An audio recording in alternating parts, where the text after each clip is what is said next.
nuestra sesión, pues les doy la más cordial bienvenida. Estimado Fidel, ¿cómo estamos? ¿Bien? Sí, perfecto. María Eugenia, muy buenos días. Daniela, Juliana, Azael, espero que todos estén muy bien y que podamos disfrutar, porque no se trata de sufrir nuestro módulo de lógica jurídica y que podamos tratar de extraer algunas enseñanzas, aprendizajes compartidos entre nosotros. Maray, muy buen día.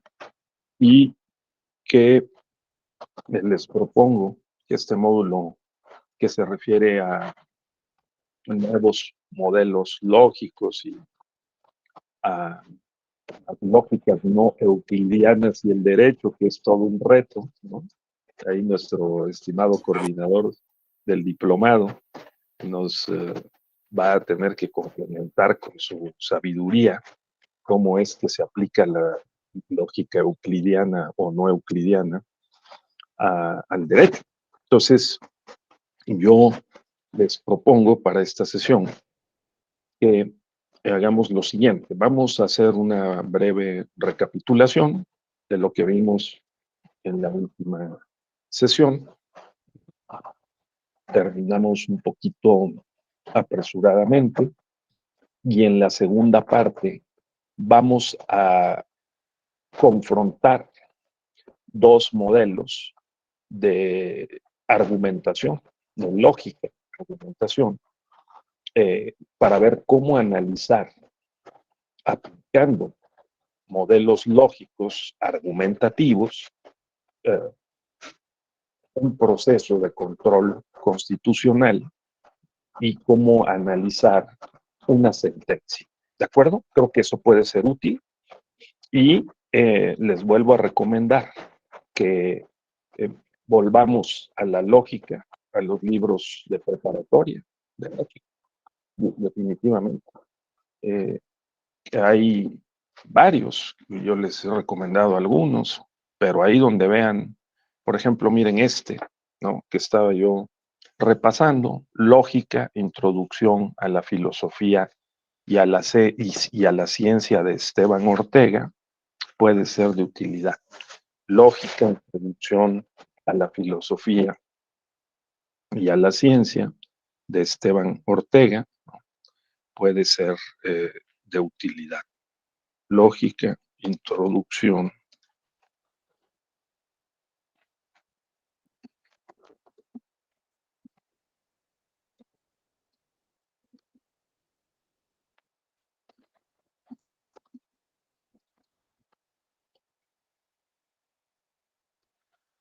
de Esteban, por ejemplo.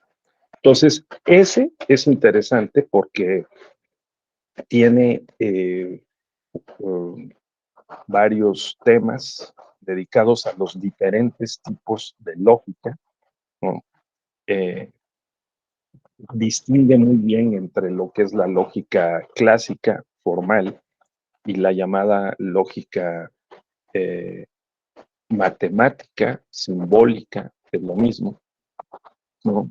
O digamos, entendida como lógica, vamos a decir, lógica moderna, ¿no?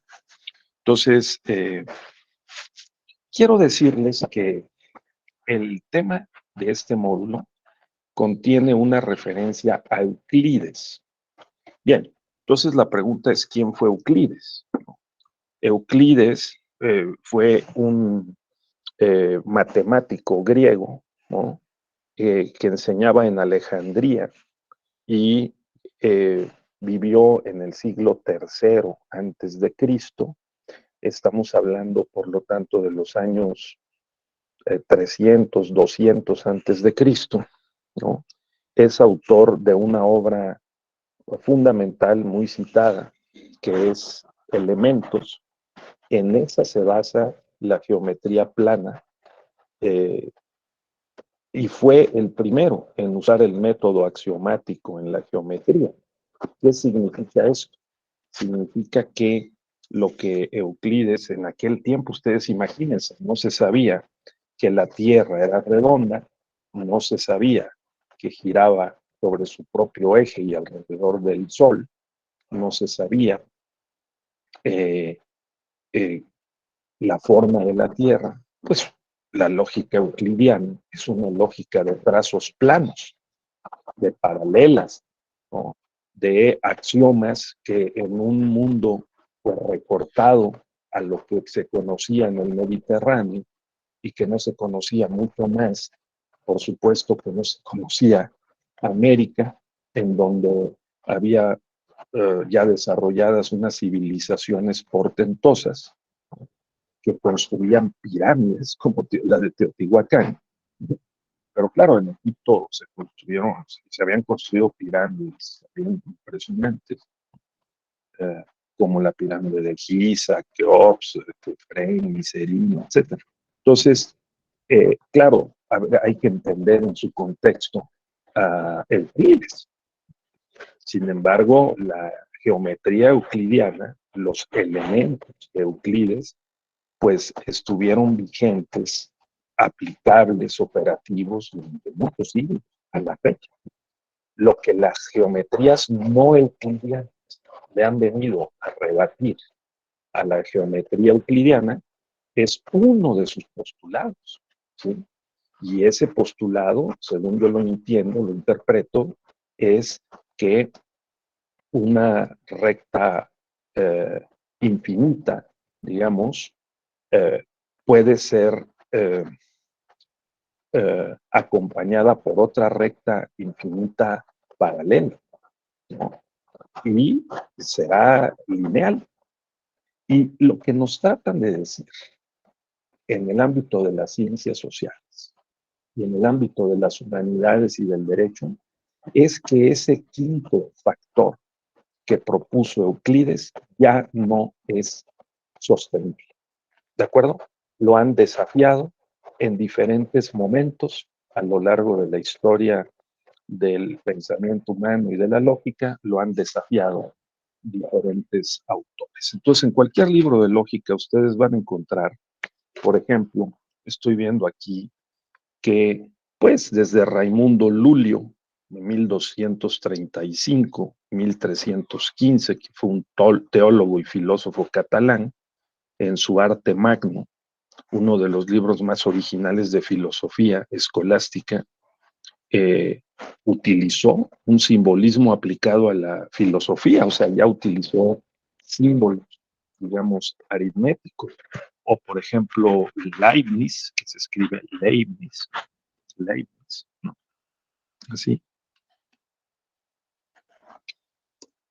Este personaje eh, del siglo XVIII, o sea, 1600 a 1716, filósofo y matemático alemán, es considerado el creador de la lógica matemática, al menos como el lógico que por primera vez desarrolló algunas ideas lógicas matemáticas.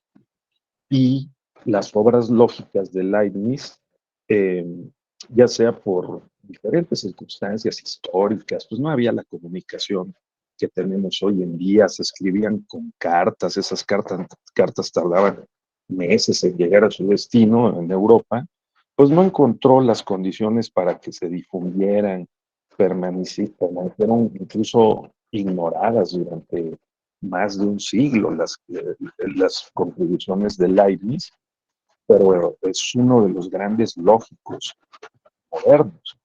¿Y qué decir de Manuel Kant? Kant, ¿no? Que también he citado mucho como uno de los más grandes filósofos contemporáneos, que también recuperó la lógica aristotélica, que ya quedamos que es la lógica clásica, que usa silogismos, el silogismo de conclusión eh, cerrada, obligada, o el silogismo de conclusión condicional, dependiendo de qué variables ingresen las mayor y menor. Entonces Kant también, él recuperó a Aristóteles, ¿verdad? Y hizo esta eh, grandes obras, aplicando la lógica. Aquí, como les decía yo en la sesión anterior, ¿para qué nos sirve la lógica en el derecho?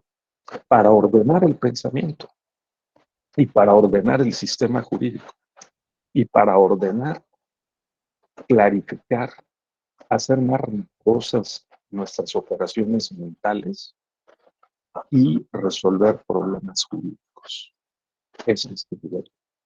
Si nosotros somos capaces de detenernos, reflexionar, poner orden, clarificar, precisar, entonces aumentaremos nuestro rigor y daremos mejores resultados a nuestro propio entendimiento, ¿no?, de los objetos de investigación y también a la operación práctica profesional en la arena en la que nos movamos, en el legislativo, judicial, en los órganos autónomos, como litigantes, en las fiscalías, en cualquier operación. Entonces, estos autores, Euclides, Raimundo Lulio, Leibniz y Kant, son citados como quienes, digamos, construyeron las bases de la lógica, ¿sí?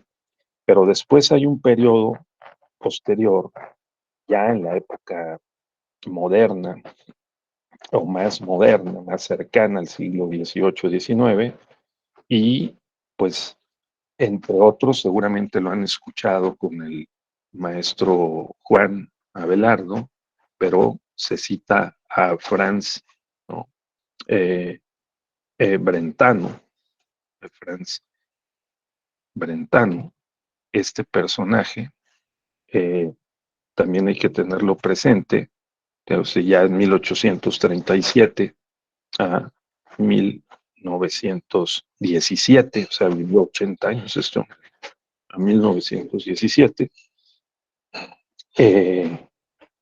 Este señor, como siempre, los alemanes marcan mucho la pauta en la filosofía, realizó una obra que trascendió mucho en el siglo XX y que han utilizado también los filósofos que han hecho obras importantes, ¿sí?, como Husserl, o como Heidegger, o como Gadamer, o como Habermas, filósofos alemanes, de la línea hermenéutica filosófica, porque pensaron mucho sobre cómo hacemos mentalmente los juicios, qué tipos de juicios hacemos, ¿sí?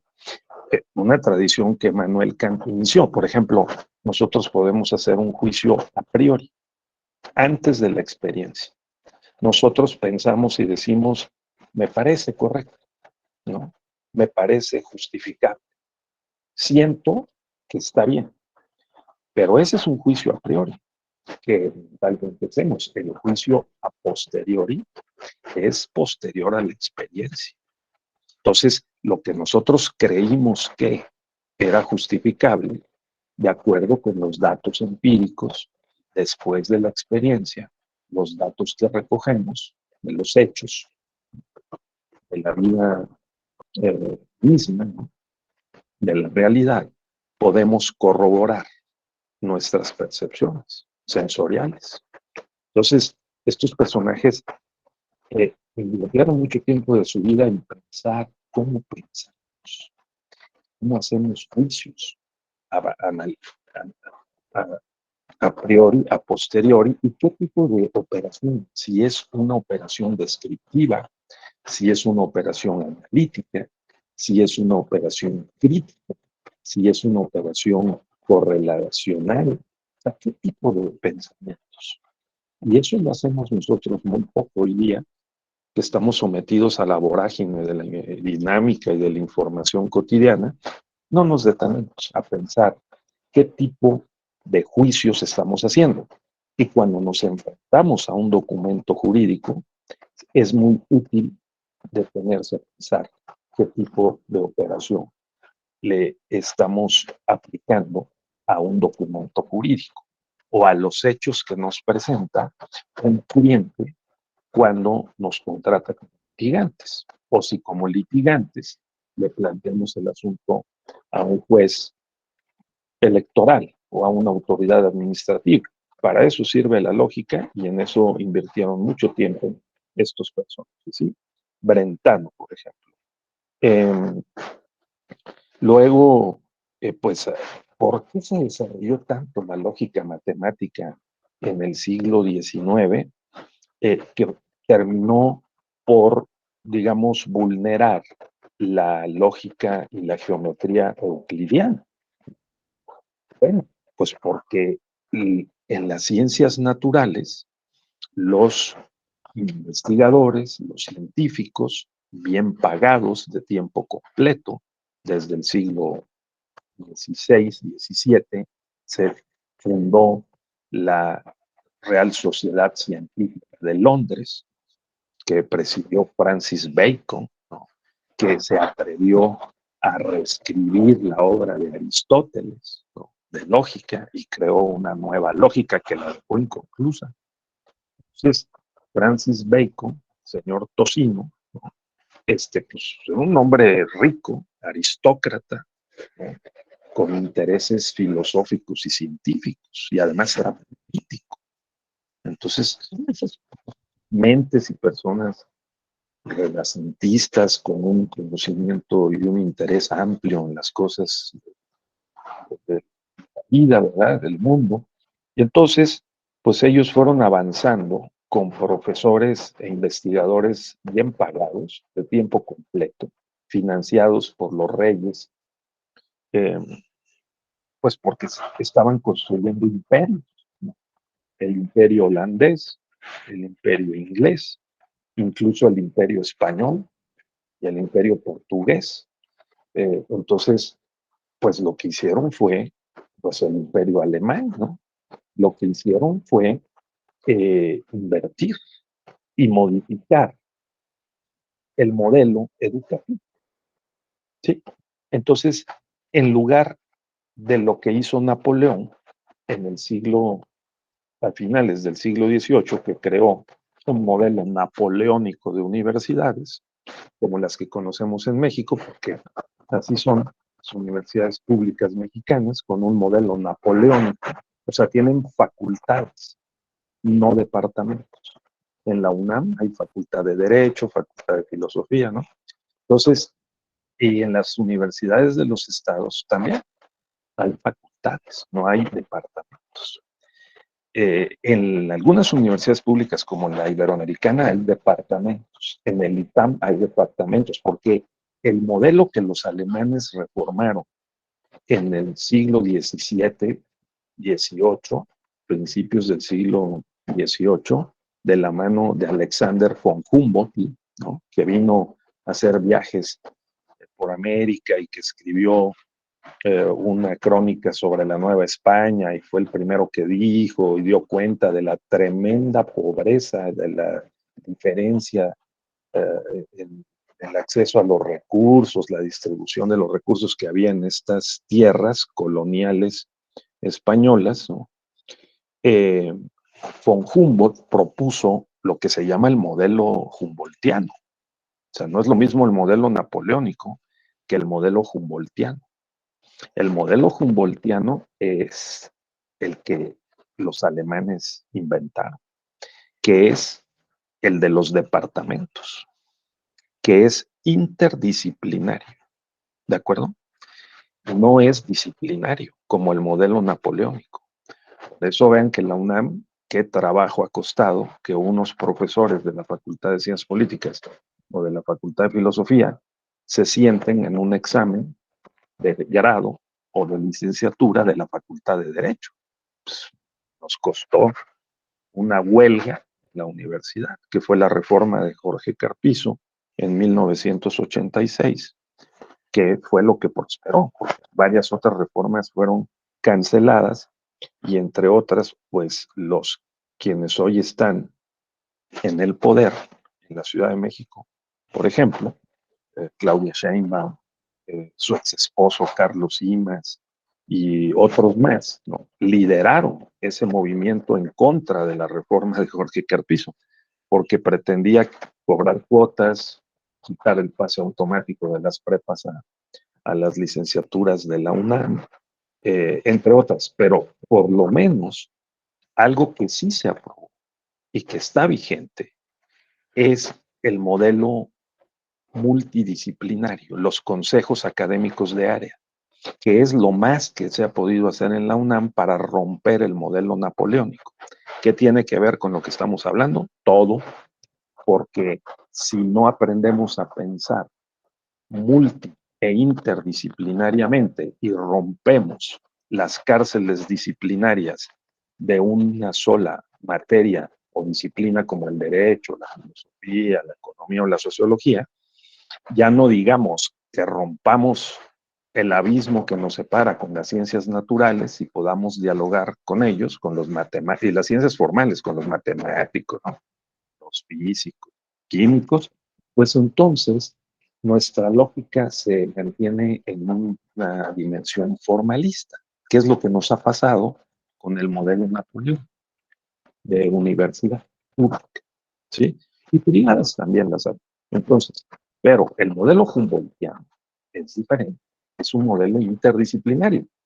Pues uno estudia en una universidad inglesa y en la currícula parece no tener sentido. Si uno estudia historia, le pueden dar a uno una clase de geografía, le pueden dar por otra una clase de derecho, le pueden dar una clase de cómo cocinaban en la Edad Media. Uno dice, bueno, ¿y eso qué? No, pues es que esta combinación de elementos está pensado para que nos hagan pensar y apliquemos la lógica. Aquí en México también lo hacen.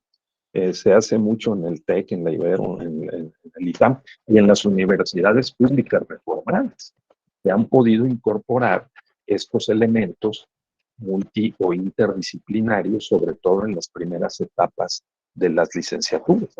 Entonces, por eso, regreso a mi pregunta, ¿por qué en el siglo XIX se desarrolló tanto la lógica matemática? Pues porque los científicos naturales habían descubierto las leyes de la naturaleza. Pues Newton descubrió una serie de fenómenos, los corroboró con observaciones lógicas, matemáticas, y entonces creó una cultura científica. Esa cultura científica se trasladó a las disciplinas humanísticas y jurídicas. En el siglo XIX, pues imagínense ustedes, lo que Augusto Comte planteó, el padre del positivismo, fue precisamente incorporar los métodos de las ciencias naturales a las ciencias humanísticas. Augusto Comte lo que planteó es, podemos pensar a la sociedad como se piensa cuando estudiamos la naturaleza, porque la sociedad no va a tener orden y no va a progresar como progresan en la naturaleza las semillas que se convierten en árboles y en frutos, ¿no? ¿Cómo no si los animales son pequeños, crecen, se reproducen y mueren, ¿no? Y en general hay una evolución de menor a mayor complejidad en la naturaleza. Las cosas en la naturaleza suceden con cierta regularidad. Las piedras caen hacia abajo, no hacia arriba, ¿no? Entonces la proporción o el tamaño de la masa es proporcional a la atracción que se ejerce sobre ella desde la Tierra. Una serie de observaciones pacientemente construidas, ¿no?, sobre cómo funciona el mundo, la naturaleza. Pues llega un momento en que entre el siglo XVIII y el siglo XIX, los pensadores que habían estudiado, pues, lo que hoy llamamos economía, ciencia política o gobierno, o la naciente sociología, Augusto Comte es el padre de la sociología. Por primera vez le llamó sociología al estudio de la sociedad, incluido el derecho. Dijo, pues que podemos aplicar los métodos de las ciencias naturales a la sociedad. Vamos a ver cuáles son las leyes de funcionamiento de la sociedad. Y pues propuso la evolución de las sociedades del estado mítico al estado religioso, ¿no?, a la fase religiosa y a la fase positiva. Y claro, de esa manera justificó que Francia y los países europeos, el mundo moderno, estaba llegando a una etapa de evolución y de madurez tal que requería lo que las sociedades modernas exigen, que es orden y progreso. Orden y progreso. Como ya les he relatado, esa ideología, esa filosofía fue traída a México durante el Porfiriato y después se trasladó al modelo napoleónico, fundado eh, cuando se refundó la Universidad Nacional de México en 1910 y luego cuando se desarrolló, sobre todo en Ciudad Universitaria, donde está la UNAM, y se empezaron a crear y a transformar las universidades públicas de los estados de la República. Se convirtieron de institutos de ciencias y artes en universidades, pues Autónoma de Puebla, Autónoma de Guerrero, de Oaxaca, ¿no? Y entonces de Guadalajara. Entonces se llevaron el modelo napoleónico. El modelo napoleónico está diseñado para el control, no para la libertad. El modelo napoleónico controla las mentes de los profesores y de los alumnos, porque los construye como servidores públicos. Son abogados del Estado, por ejemplo, los de derecho. Mientras que el modelo departamental, el modelo humboldtiano, al insertar uh, diversos tipos de lógica, vamos a decir, no solo la lógica formal, rompe con el control y genera mentes más creativas, mentes innovadoras y propositivas críticas. Si nosotros nos mantenemos dentro de la lógica formal de inspiración euclidiana, porque pensemos que el mundo es plano, que es lineal la evolución de la vida y de las personas y de las dinámicas en el mundo, entonces tendremos limitaciones para resolver problemas, ¿no? Entonces, esto creo que es relevante para que podamos entender por qué este módulo se llama lógicas modernas, digamos, nuevos tipos de lógica y lógicas no euclidianas aplicadas al derecho. ¿Cuáles son esas lógicas no euclidianas? Pues son las lógicas que desafiaron esa, esa proposición axiomática de Euclides, con la cual él no estaba tan seguro, según los textos de lógica, ¿sí? De tal manera que, eh, pues, hay que considerar esto y estudiarlo con más detenimiento. Otro autor que me han dicho ustedes que han revisado con el doctor Abelardo es este señor, ¿verdad? Frege. Este señor vivió de 1848 a 1925. Y este personaje eh, publicó dos obras claves. Una se llama Cifra Conceptual. Cifra Conceptual, tal vez las traducciones no sean de lo mejor. Cifra Conceptual. Y publicó otra llamada Fundamentos de la Aritmética. Fundamentos de la Aritmética. ¿No? Imagínense. Entonces, este señor es clave en la historia de la lógica, ¿sí? Fundamentos de la aritmética, porque sentó las bases. O sea, este personaje lo que hizo es desarrollar todos los temas de la lógica moderna y demostró de manera definitiva que las matemáticas se reducen a la lógica. Ustedes imagínense. O sea, la capacidad de pensamiento de abstraer los datos de la realidad, ¿no? De colocarlos en un esquema cognoscitivo y de simbolizarlos, ¿no? Matemáticamente. Entonces, que podríamos decir E igual a mc al cuadrado. Oiga, señor Einstein, ¿cuál es su tesis? Y Einstein pasó al pizarrón y dijo, E igual a mc al cuadrado. ¿Sí, Daniela? ¿No? Entonces, claro, después se tardó una semana explicándole a sus profesores qué significaba E igual a mc al cuadrado, ¿no? Entonces, este es el punto. Nosotros desde esta perspectiva de la lógica simbólica, deberíamos ser capaces de reducir los términos de una demanda a una fórmula, si es que eso es posible, y simbolizarla en un pizarrón con los otros compañeros secretarios de estudio y cuenta, ¿no? O asesores de un legislador. ¿Qué es lo que se está planteando? Se está planteando E igual a MC al cuadrado, ¿no? Ahora hay que desarrollar eso, ¿sí? O sea, ¿qué está planteando López Obrador? Está planteando C igual a MB, o sea, constitución igual a multivariables condicionales, o sea, por ejemplo.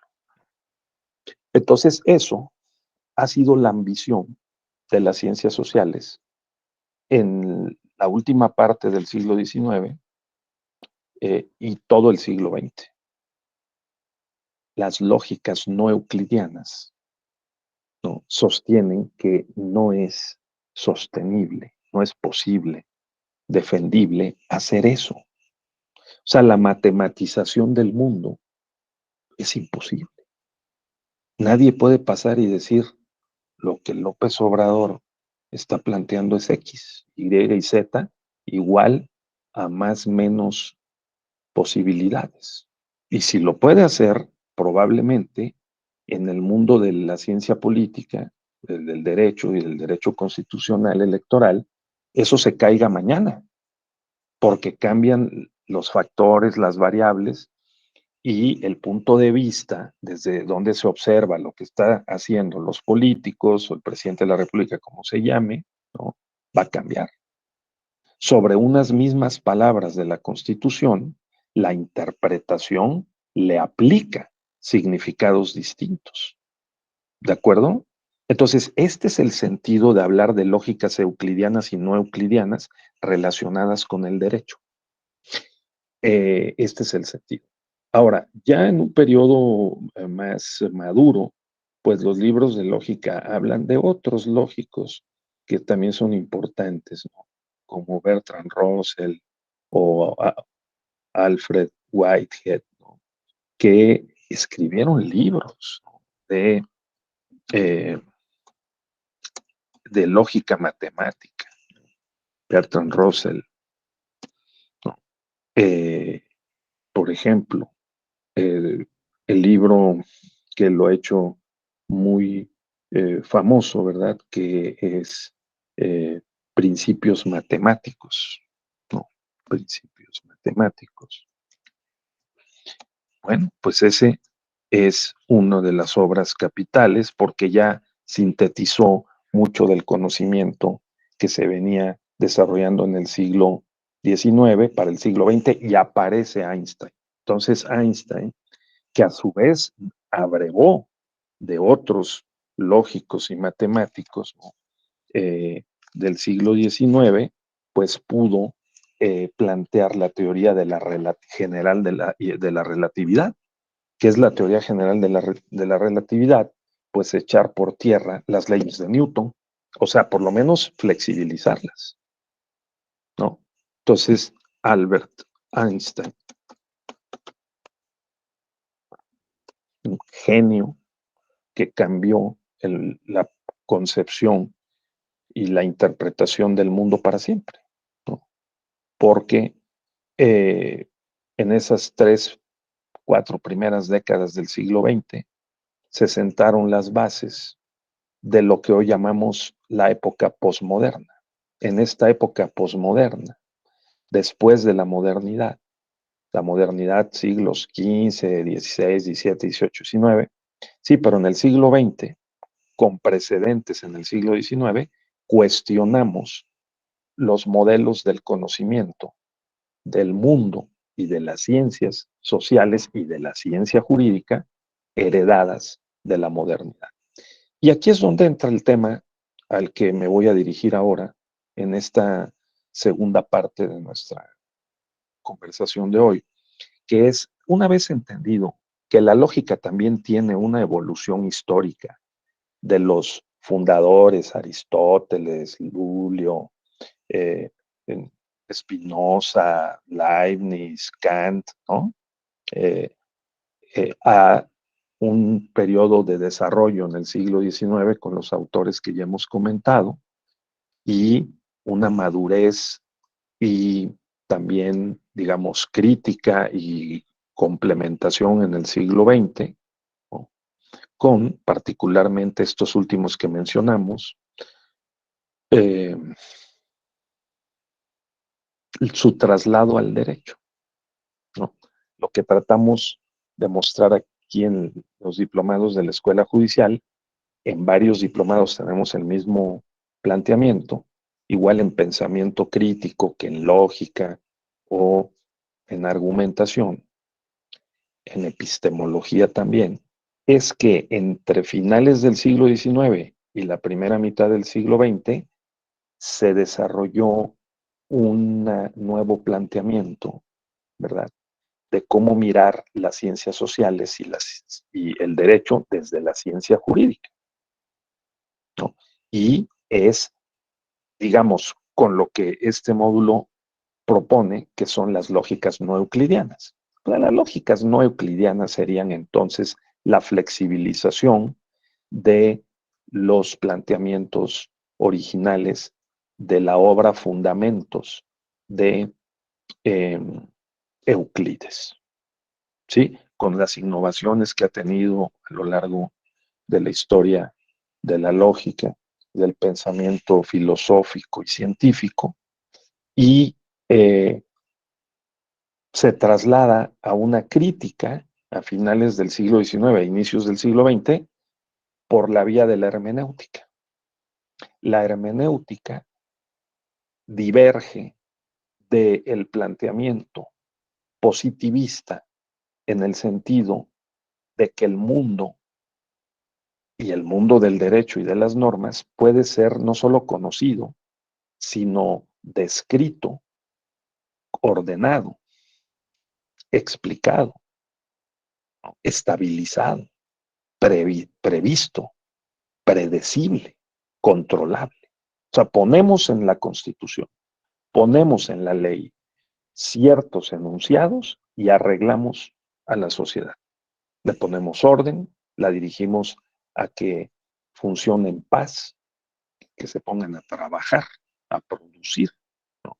Y que el aparato del Estado se encargue de observar, supervisar y en su caso sancionar que se cumpla con esas fórmulas matemáticas que pusimos en la Constitución. ¿Cuáles? Los derechos humanos, la división de poderes, la justicia constitucional. Entonces, si funciona así, o con base en la legalidad, ¿verdad? Que hemos acordado, si lo acordamos y estamos de acuerdo en obedecer eso, ¿cuál sería el problema? Entonces, orden y progreso, felicidad, bienestar.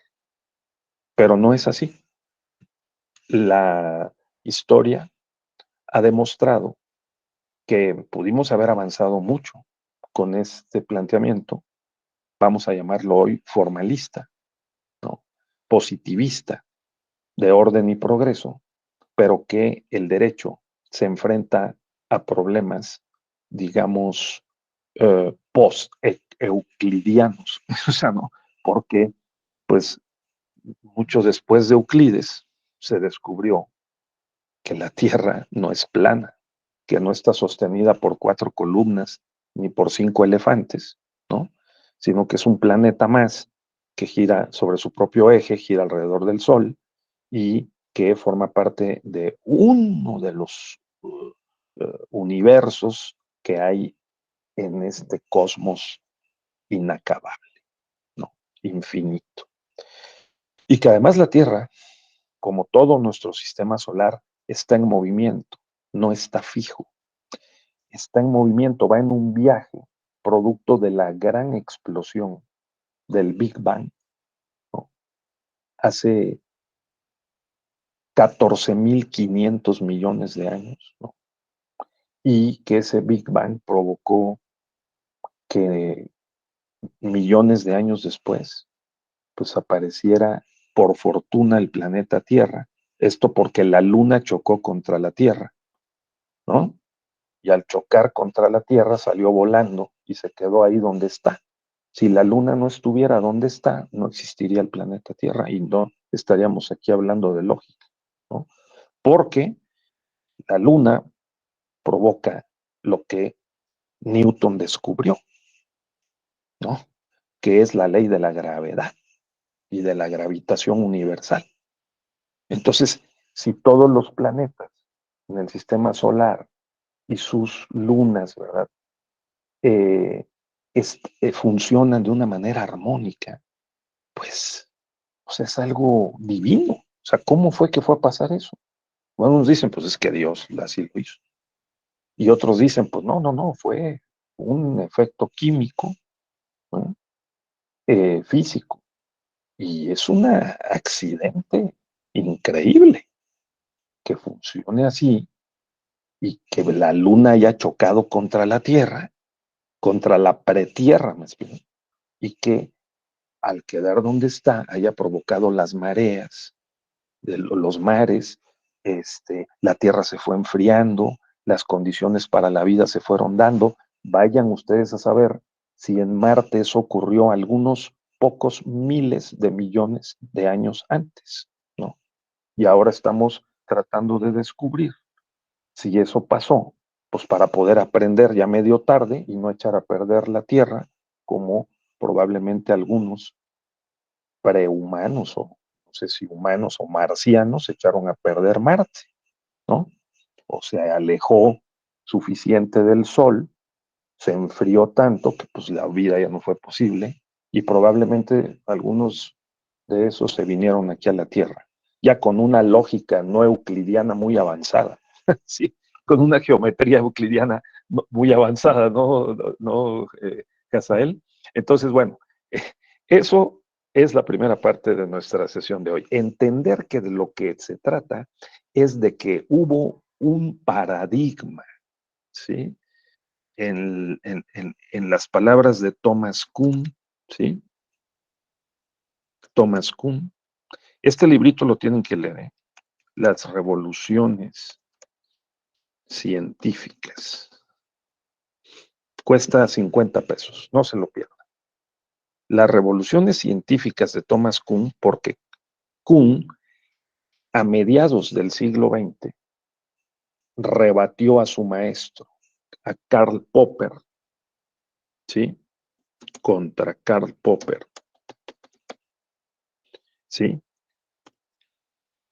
A su vez discípulo de Bertrand Russell, ¿no?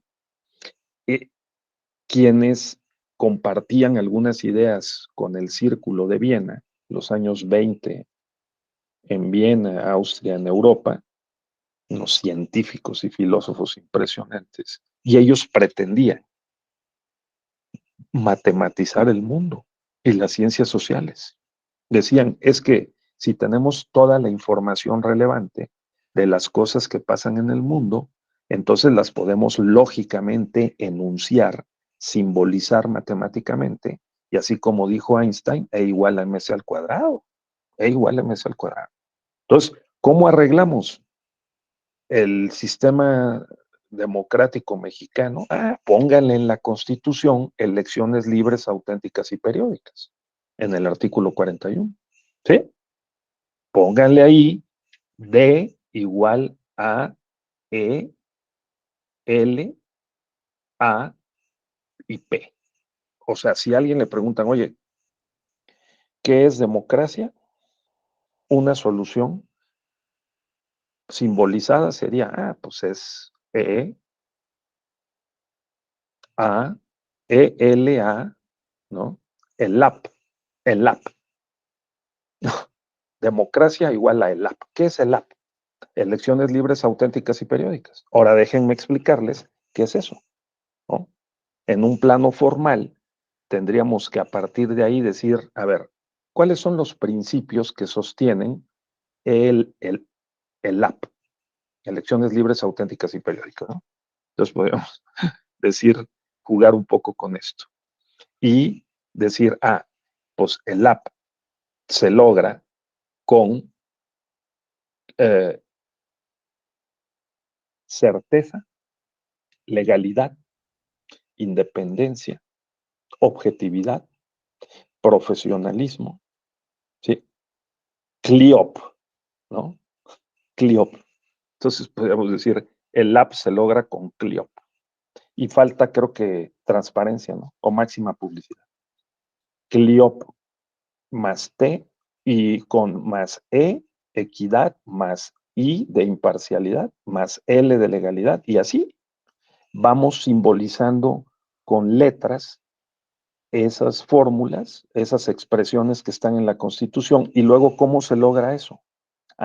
Eso se logra con PE, proceso electoral, y luego eso igual a 4E, 4 etapas, ¿no? Y le vamos simbolizando etapa preparatoria, jornada electoral, resultados, ¿sí? Constancia, resultados. Entonces, simbolizar el mundo así es, digamos, a lo que se le llama aplicar una pretendida lógica euclidiana al derecho. Entonces ustedes díganme si creen que eso es posible.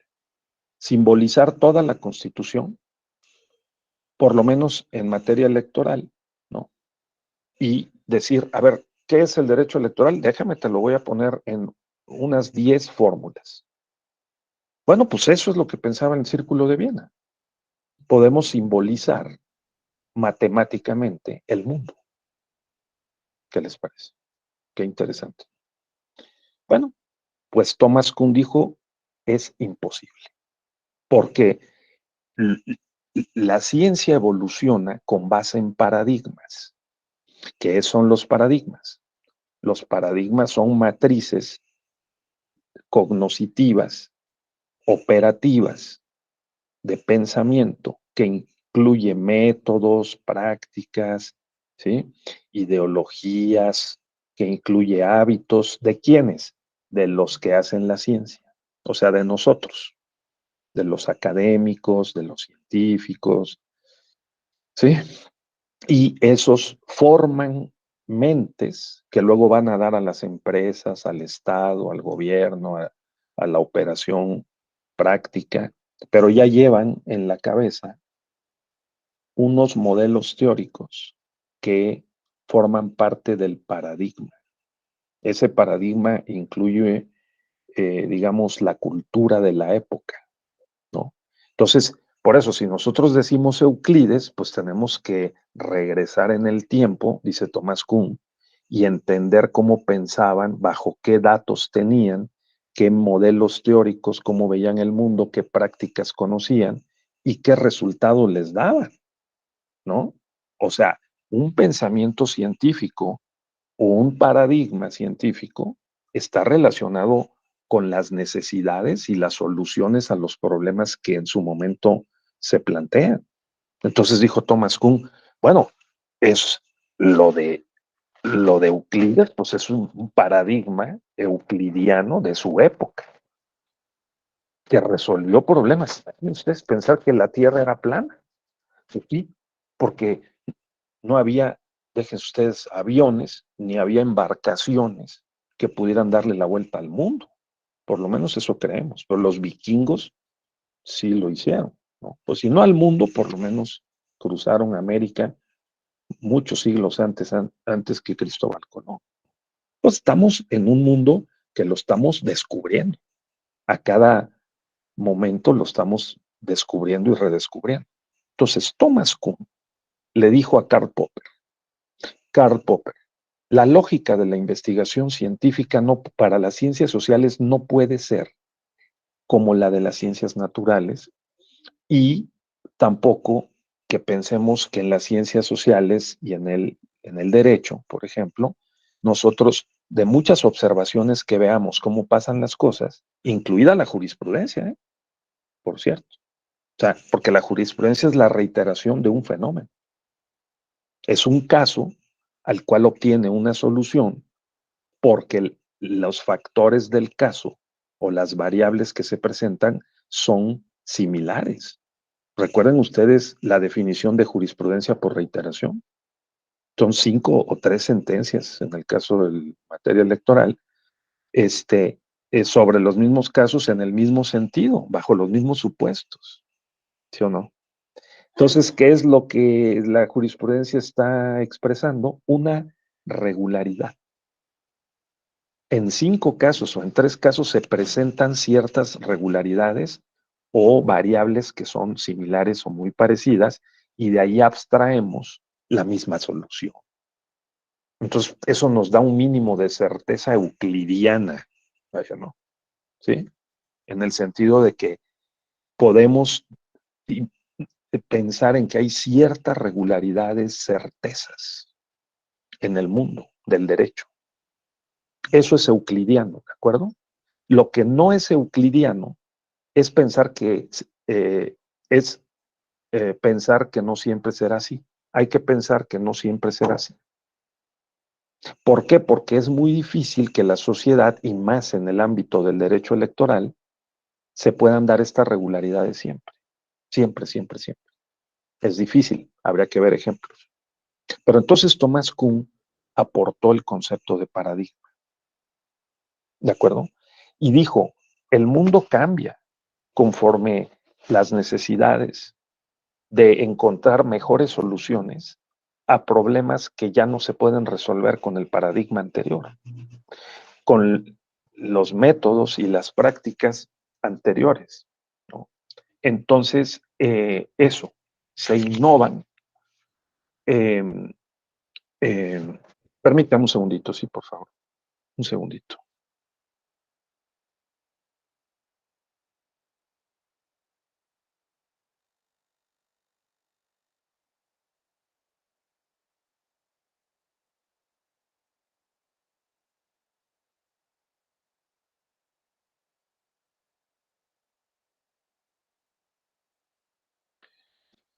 Entonces, ¿vamos bien, compañeros? Sí, va teniendo sentido, ¿no? Hilación, pues es lo que trato de hacer.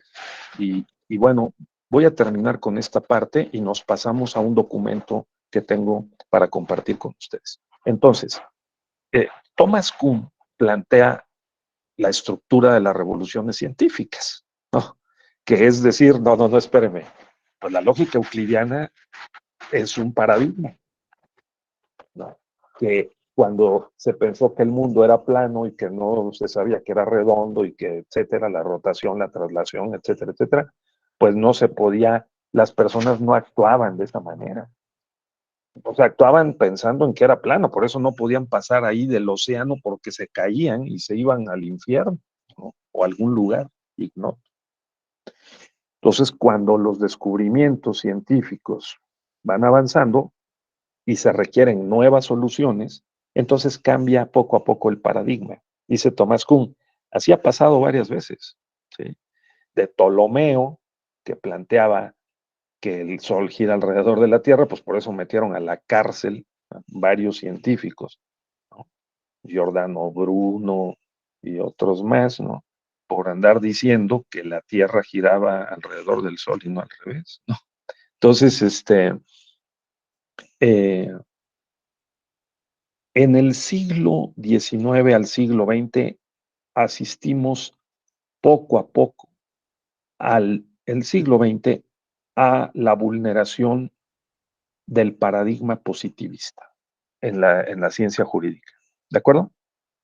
Y lo que se tardó por lo menos 3 siglos, 2 o 3 siglos en configurarse, que fue el positivismo normativista, el formalismo jurídico, esta idea de que la Constitución es plana, ¿no? Que es lineal, ¿no? Que si ponemos en la Constitución y en las leyes unas normas, arreglamos a la sociedad, se viene cayendo a pedazos. Porque de ninguna manera, por el hecho de que aprueben unas normas en el Congreso y las publiquen en el diario oficial, promulgándolas debidamente, ¿no? Se arreglan los problemas sociales. Pues ni conocemos cuáles son las normas que se publicaron en el diario oficial de la Federación. Quizás solamente algunos abogados, despachos, operadores jurídicos que están muy interesados pues porque de eso viven, tienen un interés vivo, pero la gente no sabe. Es más, nunca ha visto un diario oficial de la Federación. Muchas personas, ¿sí o no, Asael? ¿Sí? Entonces, Este es el problema de pensar que porque se aprueben unas normas en el Congreso conforme al proceso legislativo se publiquen, se arregla el mundo. Pues no, no, no, no. De allí la importancia de ver la otra cara de la moneda. Los realistas y pragmatistas norteamericanos, que esto lo enseñamos en el diplomado en pensamiento crítico, ¿no? En epistemología también, y ahora en lógica, bueno, hay un cambio de paradigma, digamos, que consiste en que el derecho visto como lo han abordado y practicado los positivistas, por lo menos los positivistas formalistas, ¿no? Del siglo XIX y de una parte del siglo XX, no es el que agota la noción de derecho. O sea, esa forma de ver la ley no equivale al derecho. Ese es el punto. Y porque se publique en el diario oficial, pues no por eso, aunque entre en vigor, resulta que tiene efectividad o eficacia. Entonces, ¿qué hay que hacer? Bueno, dicen los realistas, pragmatistas norteamericanos, corriente que hoy está creciendo en México y que tratamos de practicar aquí en el ámbito académico, por lo menos en la escuela judicial, también en la Suprema Corte, por supuesto. No, el Instituto de la Judicatura, hoy Escuela de Formación Federal de Formación Judicial, pues ver el derecho desde su aplicación judicial a los casos concretos que van formando precedentes, jurisprudencia, que van interpretativamente recreando las disposiciones legislativas, perfeccionando las normas jurídicas y aplicándolas al caso concreto, o bien validándolas erga omnes, ¿no? El caso de las acciones de inconstitucionalidad, el control abstracto sobre normas para validar la calidad de esas normas, ¿no? Entonces es un juego entre diversas fuentes de poder y fuentes del derecho, ¿no? El Congreso, el Poder Ejecutivo, el Poder Judicial, los dos tribunales constitucionales que tenemos, la Suprema Corte, la Sala Superior, ¿no? Entonces, y todos los tribunales constitucionales y convencionales, inaplicadores al caso concreto, que son todos los operadores de todos los poderes judiciales del país, que pueden inaplicar la norma al caso concreto en un expediente que estén resolviendo, ¿sí? Si es contraria a la Constitución o a la Convención Internacional. Entonces la lógica euclidiana ya no aplica, porque la lógica euclidiana supondría en el derecho que los hechos se subsumen en la norma jurídica, como si fuera una especie de caja negra en donde ahí subsumimos los hechos y nos arroja el resultado. Si A es, entonces B, ¿no? Si no A, entonces no B, el modo de poner o el modo de quitar, del cual han vivido durante años los penalistas. Porque los penalistas dicen, pues no se dio tal circunstancia que es exigida por la ley, y entonces no podemos subsumir el hecho en la norma, por lo cual no se aplica. Así que es inocente. ¿Sí? Y luego, pues, si la Constitución establece o la jurisprudencia establece el estándar de más allá de toda duda razonable, pues podemos hacer dudar al juez, ¿no? ¿De acuerdo? Entonces, eso lo quiero subrayar en esta ya larga primera parte de nuestra sesión. Estamos en un pleno cambio, una plena revolución científica en el derecho y en la ciencia jurídica en México. Por eso estamos aquí, porque si no, ustedes no necesitarían tomar este diplomado. O sea, lo están tomando porque me supongo que hay problemas que ya no se resuelven con lo que les enseñaron en la escuela, ¿no? Y a nosotros, como profesores también, nos hemos obligado a tener que actualizarnos y modificar nuestra forma de pensar el derecho para encontrar fórmulas no euclidianas, ¿no?, para resolver problemas jurídicos. Ahora voy a poner, para dejar eso atrás, un pequeño ejemplo, ¿no?, que espero que les sea, eh, eh, pues, por lo menos atractivo. Y esto es el documento que estábamos viendo el otro día. Y lo habíamos dividido en varias partes. Yo les comenté que tengamos presente que hay por lo menos 6 disciplinas interrelacionadas, ¿no? La epistemología, que es la contralora de la lógica, de la retórica, de la metodología, ¿no?, y de la semiótica o la hermenéutica, que incluye la interpretación, la argumentación, ¿sí?, la ética, la comunicación. Eso lo estuvimos viendo la última sesión que estuvimos juntos. También me interné y compartí esquemas de argumentos, el silogismo aristotélico, de conclusión obligatoria, de conclusión condicional, eso también lo vimos, ¿no? También estuvimos viendo algunas falacias, cómo hay que tener cuidado de cómo se construyen las frases, los párrafos en una sentencia, en la parte considerativa de la sentencia o en una demanda, cómo hacemos el planteamiento y cómo lo desarrollamos. Entonces, ¿por qué está en medio la lógica? Así que las falacias, también vimos 4 tipos de falacias o 5 tipos de falacias. Luego estuvimos viendo la lógica deóntica y la lógica jurídica. Yo hice énfasis en que la lógica deóntica utiliza conceptos, métodos, leyes de la lógica indicativa, que se divide en lógica proposicional, ¿verdad? Y que utiliza letras como esta, la O de obligación, la F de facultad, la V de prohibición, la P de permiso.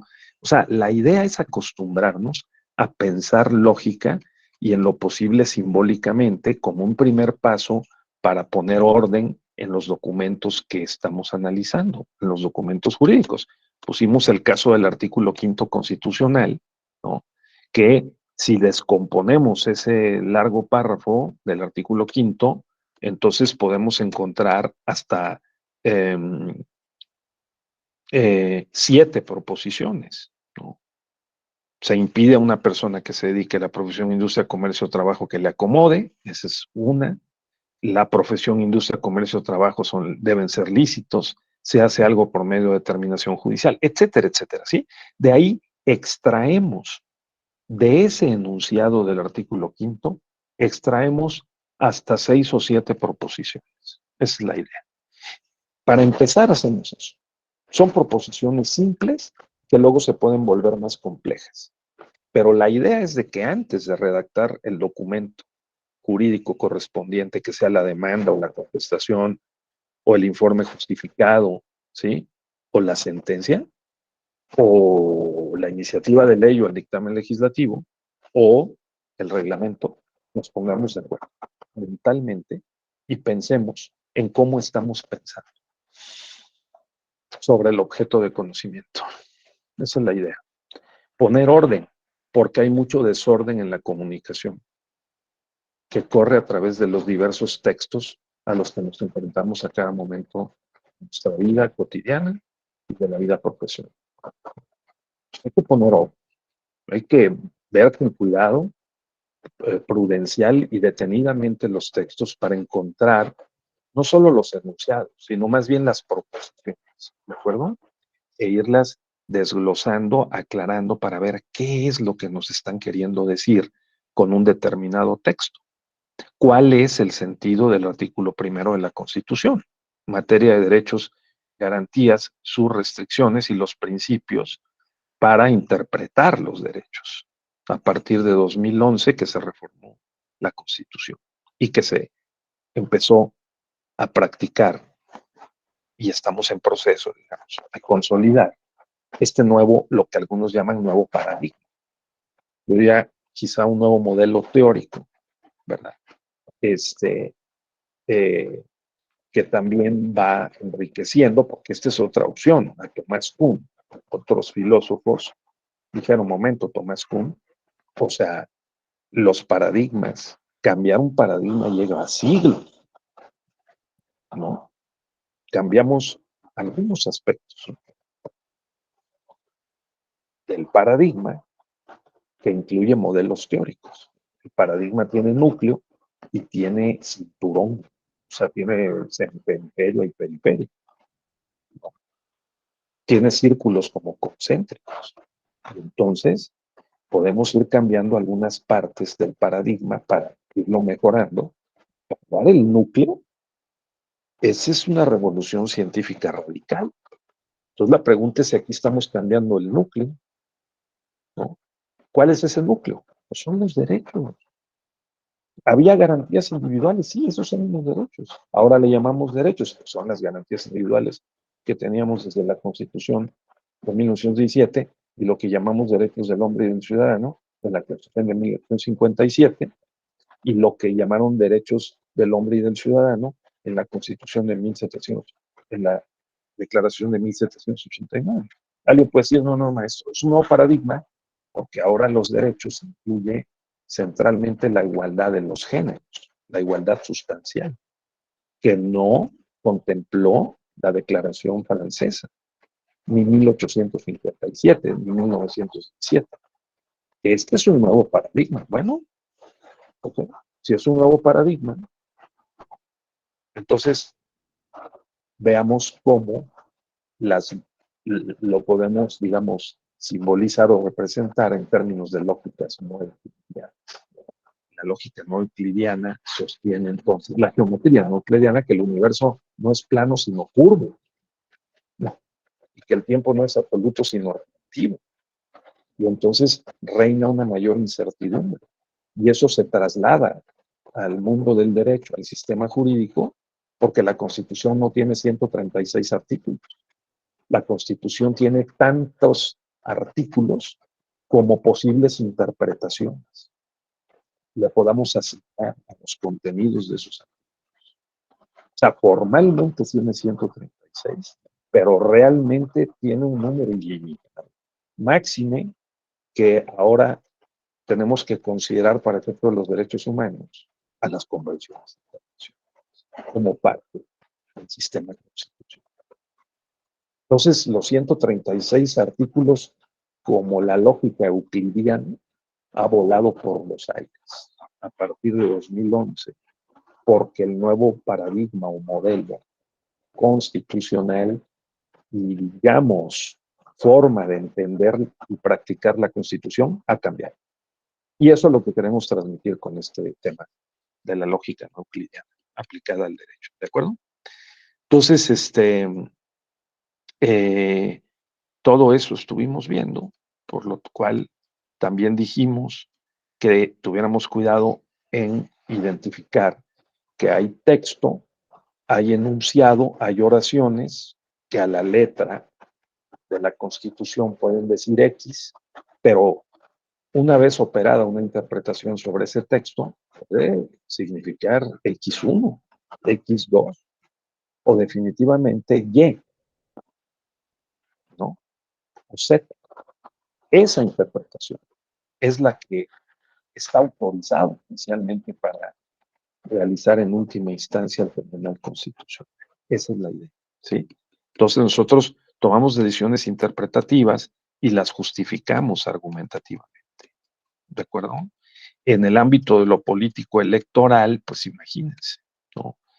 Entonces aquí es donde, digamos, quiero hacer un giro en los últimos, pues unos próximos 20, 30 minutos eh, para detenerme en esto. Hay modelos argumentativos, jurídicos, eh, euclidianos y no euclidianos.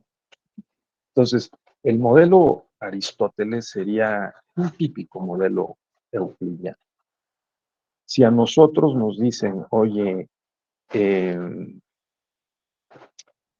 eh, todos los partidos políticos nacionales pueden participar en elecciones locales si tienen registro como partido político local o tienen el registro para tal efecto, ¿no?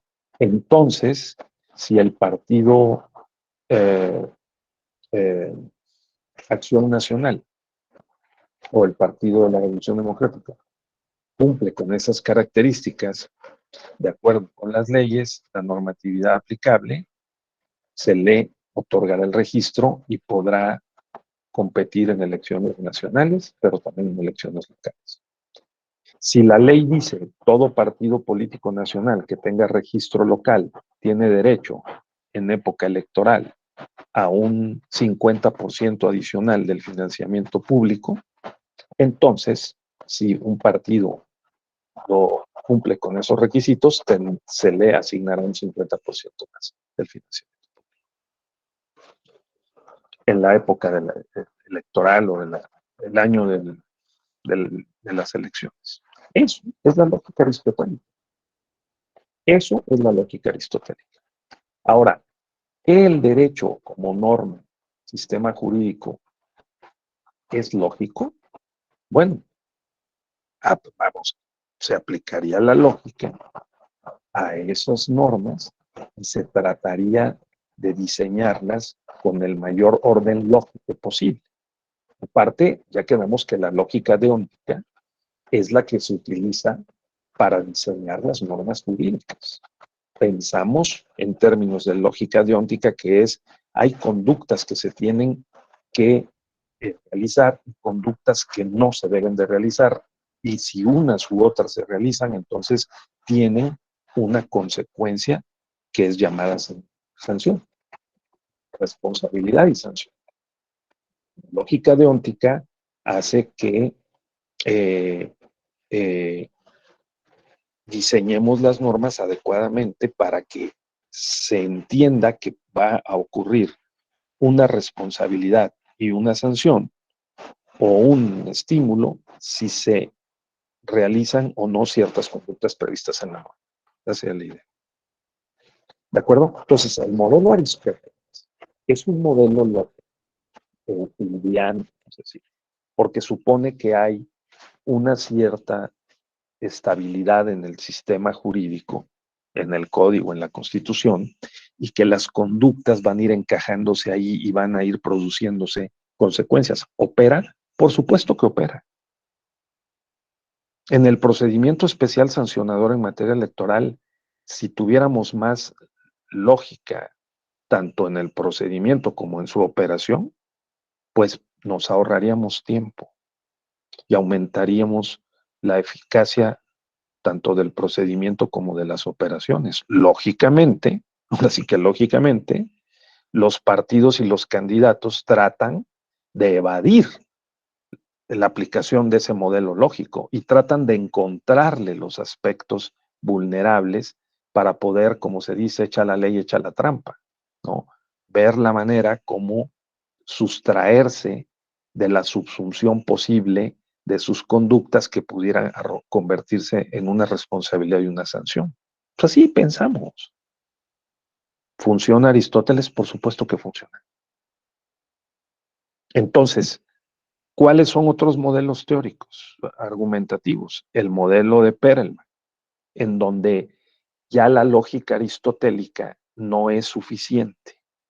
Entonces Perelman dice, bueno, es que hay que ver que primero presentemos el caso, hagamos una narrativa como hacen los penalistas o los electoralistas cuando le presentan al magistrado de primera o de segunda instancia o el ámbito federal o la revisión constitucional, le presentan el caso, le presentan una narrativa con base en los hechos, que fue lo que ocurrió el día de la jornada, antes de la jornada, ¿sí? Y lo tienen que demostrar. Porque si se plantea un caso de violación a principios constitucionales, tal vez al final de esta narrativa de aplicar este modelo Perelman, de la demostración de la narrativa, para luego que sobrevenga un cierre o remache, podamos decirle al juez en una síntesis inteligente enunciarle el caso en términos de un silogismo. Podría ser. Pero por lo pronto estamos utilizando esquemas argumentativos que hoy hay y muchos, ¿no? ¿Cuáles esquemas argumentativos? Pues los esquemas argumentativos para interpretar y argumentar normas, ¿no? O sea, el método gramatical, sistemático o funcional, ¿sí?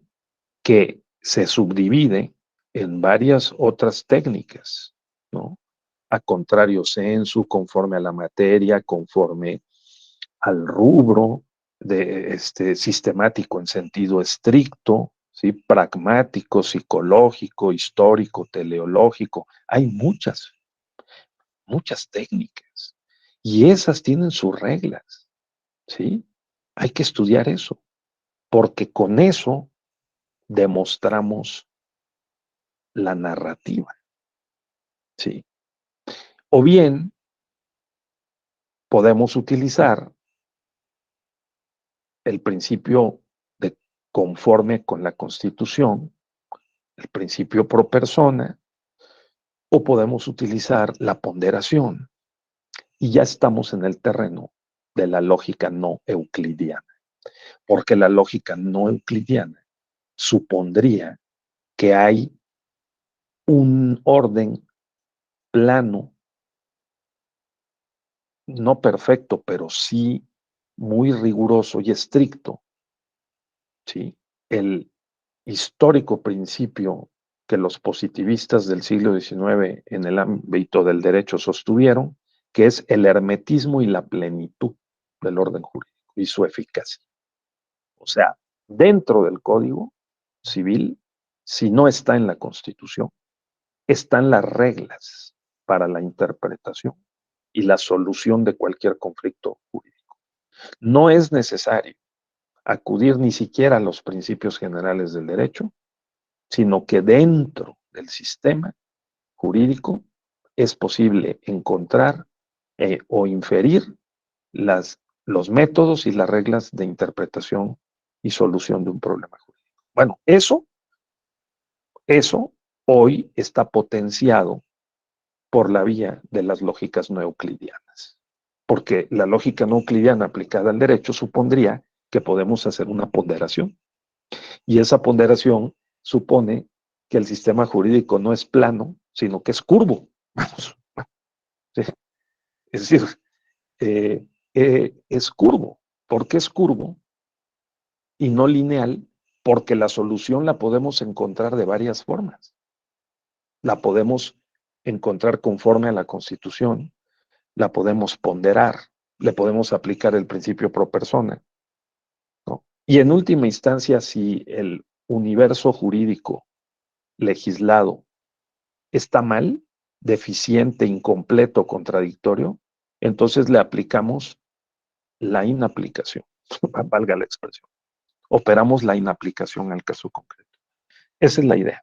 Bueno, ahora déjenme rápidamente quitar esto y ya, ahora sí, en la última parte, última, no quiero dejar de mostrar un ejemplo con el caso Tlaquepaque, que ayer estuvimos discutiendo, ¿sí? En, eh, en, en el TEC de Monterrey, con algunos alumnos de de esa, de esa institución. Entonces, vean, este es el caso Tlaquepaque. Está en el expediente que les recomiendo, SUP Rec 1874, diagonal 2021. ¿De acuerdo? Este asunto trata de la nulidad de la elección por la violación al principio de separación Iglesia-Estado, contenido en el artículo 130 de la Constitución, que en la parte conducente y más importante, ¿sí?, establece que los ministros del culto religioso tienen prohibido hacer proselitismo político. Se entiende por proselitismo político, pues el llamar a votar en favor o en contra de un candidato o de un partido político. Entonces, el año pasado, que hubo elecciones en Tlaquepaque, Jalisco, que es Jalisco, uno de los estados más religiosos católicos del país, y San Pedro Tlaquepaque, uno de los uno de los municipios más católicos, 90% de la población en el estado de Jalisco, vive el cardenal Juan Sandoval Íñiguez, o arzobispo emérito de México. Ser arzobispo es ser un operador dentro de la jerarquía y de la organización eclesiástica, ¿sí? Ser cardenal es ya una categoría, una calidad, una posición superior. Hay 5 cardenales en México. Algunos tienen derecho a elegir al Papa y otros no. Pero obviamente el señor cardenal Juan Sandoval pues tiene una influencia importante en el Estado y por supuesto en Tlaquepaque. Está prohibido hacer proselitismo. El señor cardenal, 6 días antes del día de la elección, que tuvo lugar el 6 de junio del 2021, o sea, el 1 de junio, posteó en su página de Facebook un video de 7 minutos y 3 segundos, ¿sí? Que estableció un posicionamiento.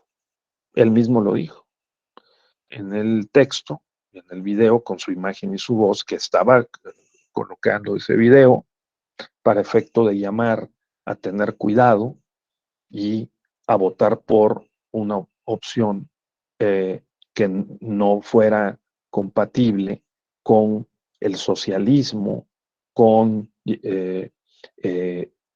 los que quieren echar por tierra las costumbres religiosas de los mexicanos, los que quieren imponer un gobierno comunista en México, tipo Cuba, tipo Venezuela, y estaba de alguna forma, piensan algunos, pues refiriéndose a Morena. En el, en el ayuntamiento, en la competencia, 5 días, 6 días antes de la elección, pues sabía que era una competencia muy cerrada. El municipio estaba gobernado por Movimiento Ciudadano y la candidata que aparentemente iba liderando por 2 puntos o menos las encuestas era de Movimiento Ciudadano, una mujer. Y detrás de ella Morena con entre 1 punto y 2 puntos de diferencia. Pero pues las encuestas son dudosas, ¿verdad? Entonces el cardenal posteó esto. Morena, precautoriamente, un día antes del día de la elección, o sea, el video estuvo en Facebook 5 o 6 días, de entre el día 1 de junio y el 6 de junio, incluido el día de la jornada electoral. Y Morena esperó hasta el sábado 5 para presentar la queja y solicitar al Instituto Electoral local que ordenara bajar ese video. Entonces, pues obviamente el video estuvo allí todo el domingo y Morena perdió por 1.29%, o sea, por menos de 2,000 votos la elección, 60,000 contra 58,000, ¿sí? Y presentó, obviamente, la demanda de nulidad de la elección por violación al principio constitucional, ¿sí? Entonces, Kelsen dice, para examinar lógicamente un proceso constitucional, de control constitucional, sugiero en ese libro La garantía jurisdiccional de la Constitución, que les recomiendo mucho, que es poco leído, está en línea, lo pueden descargar y lo leen. Hay que identificar los sujetos, el objeto, el procedimiento, el criterio de control y los efectos. Con ese orden lógico, ¿sí?, formal, es posible identificar, ya sea para construir, para evaluar, para defender, para atacar, como quieran, un caso como este. ¿Cuáles son los sujetos? Pues son los partidos, los candidatos, el cardenal, los tribunales involucrados porque este asunto llegó a la Sala Superior. En la Sala Superior se votó por la nulidad, revocando la sentencia de la Sala Guadalajara y por lo tanto del Tribunal Electoral local que también había validado la elección, lo mismo que la Sala Guadalajara del Tribunal Electoral Federal. Y la Sala Superior 4-3 dijo, no, revocamos esas sentencias, anulamos la elección y ordenamos una elección extraordinaria. ¿Sí? Y en la que pueden participar los mismos competidores. Ahora, el objeto, lógicamente, es el acto reclamado, es la sentencia de la Sala Guadalajara, que validó o convalidó, digamos, confirmó la sentencia del Tribunal Electoral local, ¿no? Que a su vez había validado o confirmado la validez de la elección. Sí. Declarada por el Instituto Electoral local. Entonces, ese es el objeto. El objeto es determinar si se violó el artículo 130 de la Constitución y ahora vamos a ver con qué procedimiento. Con el recurso de reconsideración ampliado que la Sala Superior puede conocer en relación con una sentencia de una sala regional cuando ésta interpreta de manera directa un artículo de la Constitución. ¿Sí? Y se cuestiona que no lo interpretó bien. O bien que se trata de un asunto importante y trascendente, como en este caso. Y la Sala Superior, por la vía del recurso de reconsideración ampliado, ¿sí? En su procedencia, procede a examinar este caso. ¿En qué aplica la lógica? En los presupuestos procesales, porque la demanda tiene que presentarse con ciertos requisitos, en cierto plazo, bajo ciertas personas que están legitimadas para presentarlo, o con la personería o personalidad jurídica correspondiente, tiene que haber un interés jurídico, por lo menos un interés legítimo, ¿sí? Y tiene entonces que reunir ciertas características. Además, se presentó en la época de la pandemia, por vía electrónica, se usó el juicio en línea, todos esos elementos, lógicamente, digamos, el operador judicial los tiene que verificar frente al marco jurídico que incluye la jurisprudencia, Pregunta, ¿es posible aplicar el modelo Aristóteles? ¿No?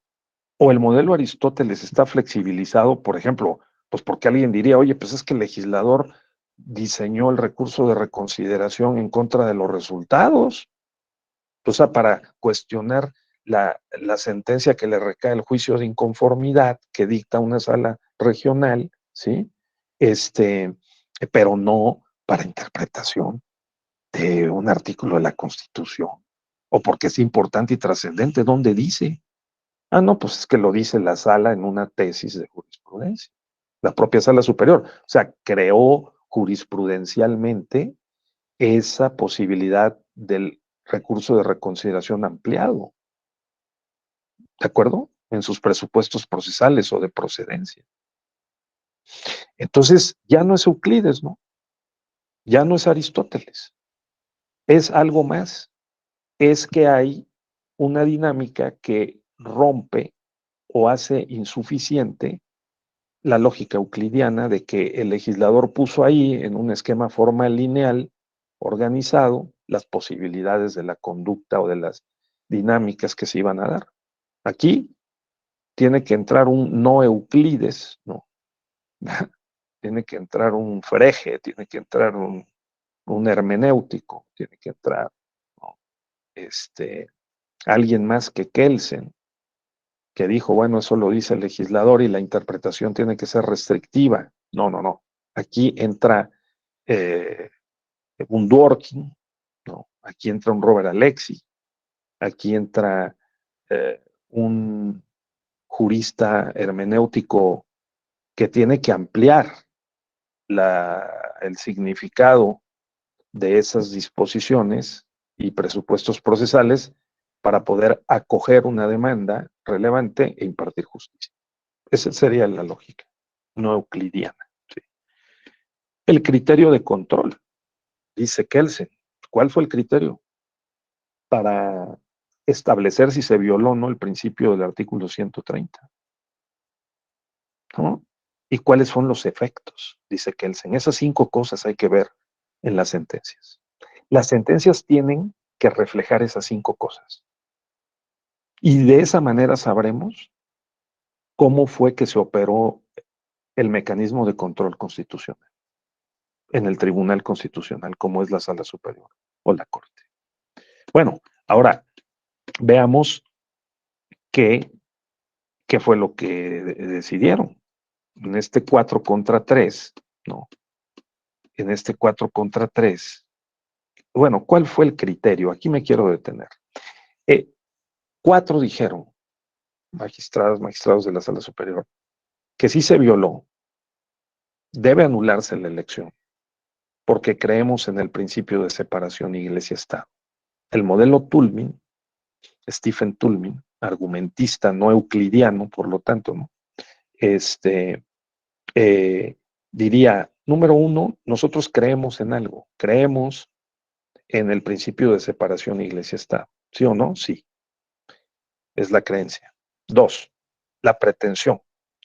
La infracción al artículo 130 constitucional está acreditada y es determinante para el resultado de la elección. ¿Sí? No solo está acreditada y es determinante para el resultado de la elección. Es que el marco jurídico aplicable, que esa es la garantía, dice Toulmin, no nada más me digas la pretensión. La pretensión es anular la elección porque se violó el artículo 130 constitucional, está acreditada y es determinante. Eso, el secretario de Estudio y Cuenta, el asesor jurídico del partido, del cardenal o de donde estemos ubicados, el profesor, ¿no? Lo tiene que dejar claro. Esa es la proposición, ¿de acuerdo? Enunciada como una proposición lógica, la pretensión se debe anular porque se violó el artículo 130. Y la violación es grave y determinante. Está acreditada, es grave y determinante para el resultado de la elección.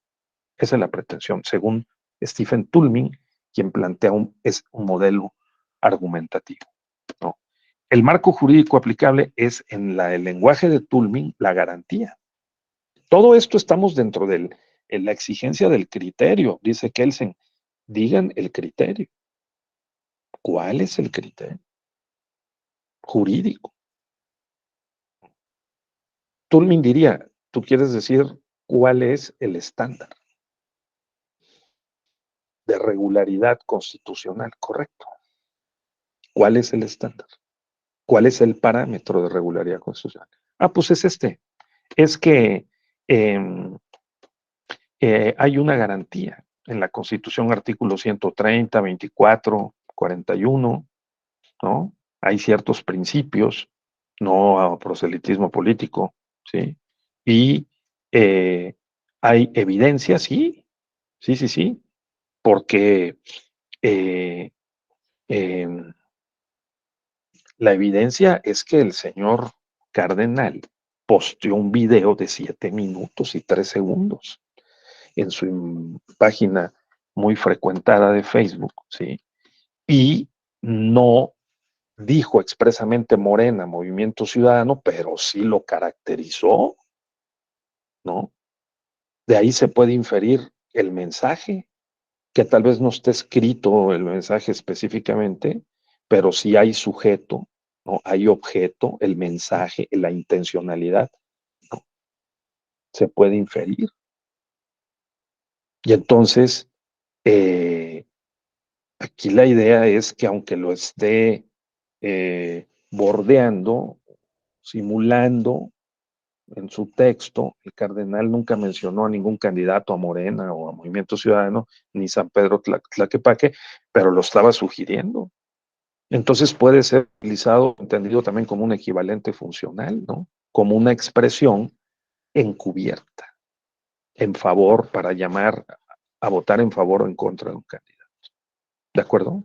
Entonces, 4 dijeron, sí, es grave, el señor cardenal es relevante, pertenece a la más alta jerarquía eclesiástica hizo esas expresiones en una sociedad mayoritariamente católica, lo hizo durante la veda electoral y va sumando en el modelo argumentativo no euclidiano de Toulmin, ¿sí?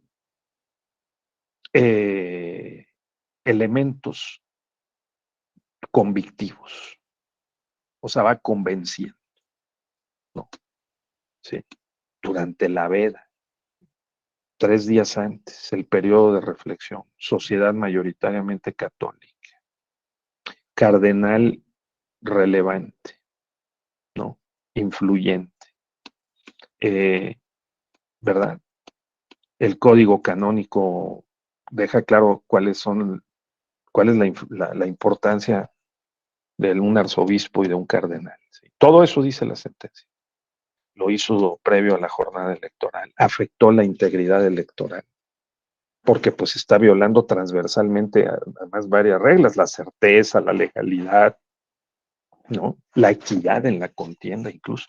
Ojo, no era ni un candidato ni un partido, era un cardenal. Sí. Entonces, ya no es la lógica aristotélica.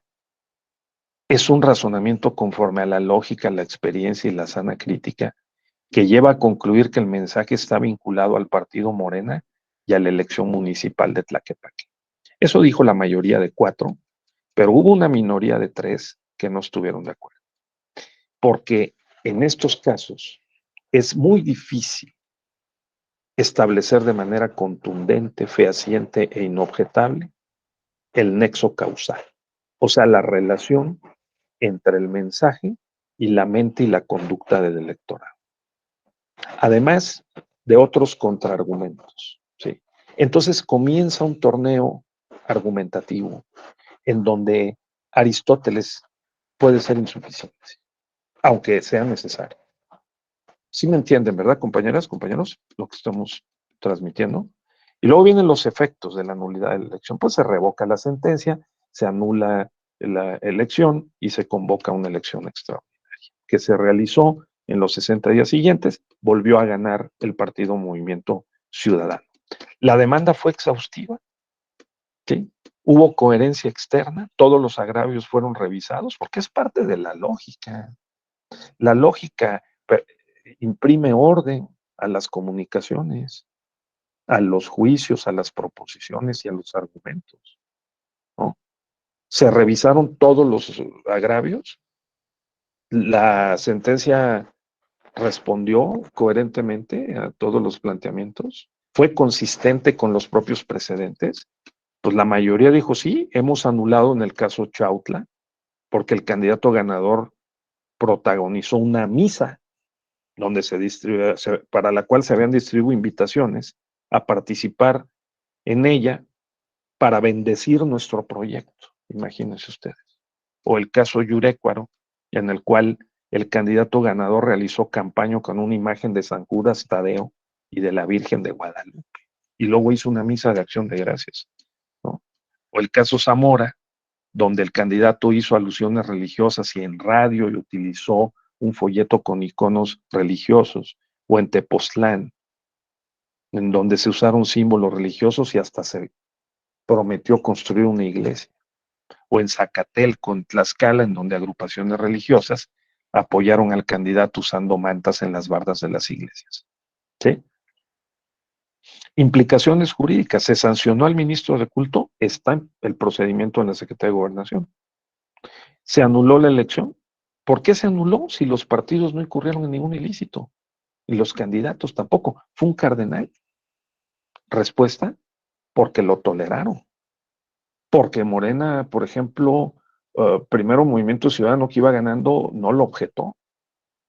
Y Morena que perdió, lo objetó hasta un día antes, el día previo al día de la elección. Entonces, ¿hay una correlación de responsabilidad? Sí. ¿No? Entonces, digamos, aquí lo que nos interesa es preguntarnos qué tipo de lógica se está aplicando en estos casos. ¿Sí, compañeras, compañeros? Claudia, María Eugenia, eso es lo que hay que pensar. Si es Aristóteles o si es post-Aristóteles.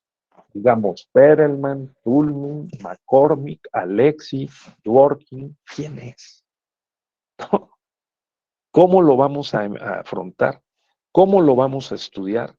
¿Y cómo lo vamos a resolver? Ahora, alguien puede decir que dice Comanducci, por ejemplo. Paolo Comanducci, otro gran jurista, constitucionalista y argumentista. Dice, todas las expresiones argumentativas al final se pueden reducir a un silogismo. O sea, este caso, tanto la votación y la argumentación de la mayoría como la de la minoría en este 4 contra 3, se pueden reducir a un silogismo.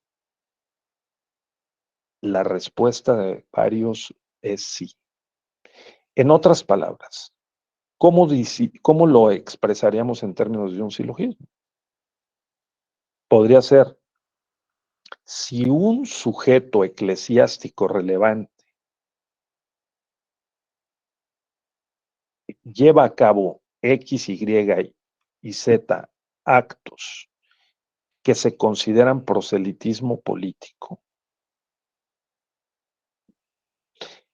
e influye de manera grave, determinante y acreditada y determinante en el resultado de la elección, que en aquel caso fue menos de 2 puntos, fue 1.29, ¿no? Y concurren, aquí entra el silogismo condicionado, si concurre que es un prelado, si concurre que es una sociedad mayoritariamente católica, si concurre que es en el periodo de reflexión, entonces es determinante para el resultado de la elección. ¿Eso ocurre en este caso? Sí.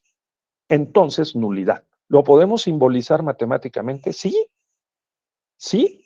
Le podemos poner valores como, ya vieron, me imagino, las tablas de valor, ¿no? Con el maestro Abelardo, ¿sí, compañeros? Claudia, todavía no. Las diagramaciones de las tablas de valor, bueno, las van a ver.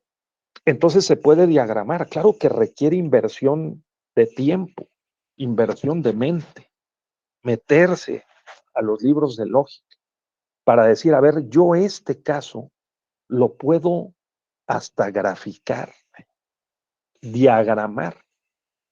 Ya venden en internet, hay paquetes para diagramar argumentos. Se enseña y se aprende a diagramar argumentos. Claro que requiere tiempo. Pues eso es, compañeras, lo que yo entiendo por lógicas no euclidianas aplicadas al derecho. Son modelos lógicos argumentativos, ¿no?, que van más allá del silogismo aristotélico, aunque puedan regresar al final a ser expresados en términos silogísticos, para poner orden en el pensamiento y también en la estructura del sistema jurídico. Porque a partir de esas jurisprudencias y esas interpretaciones, una posible reforma electoral debería llevar al Código de Instituciones y Procedimientos Electorales esta formulación, ¿no? O a la normatividad correspondiente, para decir, oigan, en estos casos se considerará especialmente grave una violación a principios constitucionales, interpretada y acreditada en el tribunal, ¿sí?, suficientemente conforme a un estándar X, en el periodo de reflexión. O sea, hoy sabemos que una violación de principios constitucionales en el periodo de reflexión es especialmente grave y, dependiendo de la diferencia entre el primero y segundo lugares, de ciertos factores de contexto, pueden conducir a anular la elección. ¿Tenemos una mínima certeza? La respuesta es sí. ¿La aporta la jurisprudencia? Pues sí. No lo aportó Euclides, ¿no? No lo aportó Euclides el legislador, pero lo aportó el no Euclides, que es la interpretación conforme a principios constitucionales. Ese sería el sentido, creo yo, de este módulo, ¿no?, para tenerlo presente y digamos, y que nos ayude a, pues, estructurar la forma como pensamos y abordamos estos casos que van más allá de lo sencillo o de lo difícil, e incluso son casos dramáticos, ¿no? Porque el cardenal salió a declarar que no fue su intención, porque los medios de comunicación, porque el secretario de Gobernación, porque las y los magistrados estuvieron en el banquillo de los acusados de la prensa, porque se vuelve dramático, no nada más difícil. Y en medio de la dificultad y el drama, hay que mantener la cabeza fría, aunque el corazón esté caliente. Y conforme a la ética de la responsabilidad, dejar a un lado las preferencias incluso personales, religiosas que pueda tener un magistrado o magistrada, para aplicar el marco jurídico, reinterpretarlo, reconstruirlo, plantear una solución y decir, oigan, fue en el periodo de reflexión, se trata de un cardenal, ciudadanía, población mayoritariamente católica, ¿no? Los partidos lo toleraron, anulamos la elección, ¿no? Eso es. No sé si tengan después esta larguísima intervención de mi parte, que espero que no les haya hecho daño, ¿no? Algún comentario o pregunta. ¿Considerarían ustedes, de lo visto hasta acá, que es posible sí reducir a un silogismo las expresiones argumentativas? ¿Sí o no? Haciendo un esfuerzo, Claudia, podría ser que sí. Entonces podríamos decir que el Euclides y el no Euclides no son excluyentes, son instrumentos para el pensamiento lógico. No debemos echar por la ventana y a la basura ni a Aristóteles ni a Euclides, ¿no?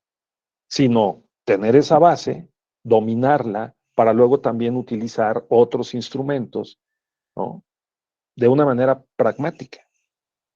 A ver cuál sacamos del cajón.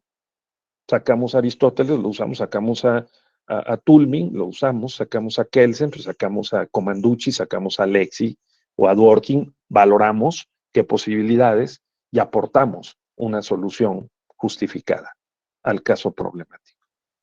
Esa sería la idea. ¿Sí? Muy bien. Entonces, no sé si tengan algún comentario, compañeros, compañeras, ¿sí les hicieron llegar este documento? ¿No? ¿No? No, de No me hecho, digan, no me bueno, digan. en estos diplomados que usted ha comentado que envían la información, bueno, en lo particular no nos ha llegado, bueno, a mí no me llegó la No, otra sección. bueno, ok, no les llegó. Bueno, entonces ahorita se lo hago, ¿sí? Sí, que Este, sí, bueno, pues entonces aquí terminamos. ¿Tienen algún comentario o pregunta adicional? ¿No? Reflexionar es la mejor acción, ¿no? Que quede algo de estos elementos euclidianos y no euclidianos en el ámbito del derecho. Yo diría Euclides es la pretensión del legislador racional, ordenado eh, y más bien con frecuencia no completamente ordenado, ¿no? Y el no Euclides es la lógica informal, las lógicas más flexibles, vamos a llamar, argumentativas, que permiten complementar la operación del legislador. Esa es la idea. ¿Sí? Muy bien. Pues entonces, muchas gracias. Pónganse sonrientes porque les voy a tomar una foto, ¿no? Y entonces, si me lo permiten, para dejar constancia, y la voy a subir al Facebook ahorita, ¿eh? Entonces, cuídense mucho, que sigan disfrutando su diplomado y nos vemos pronto por aquí.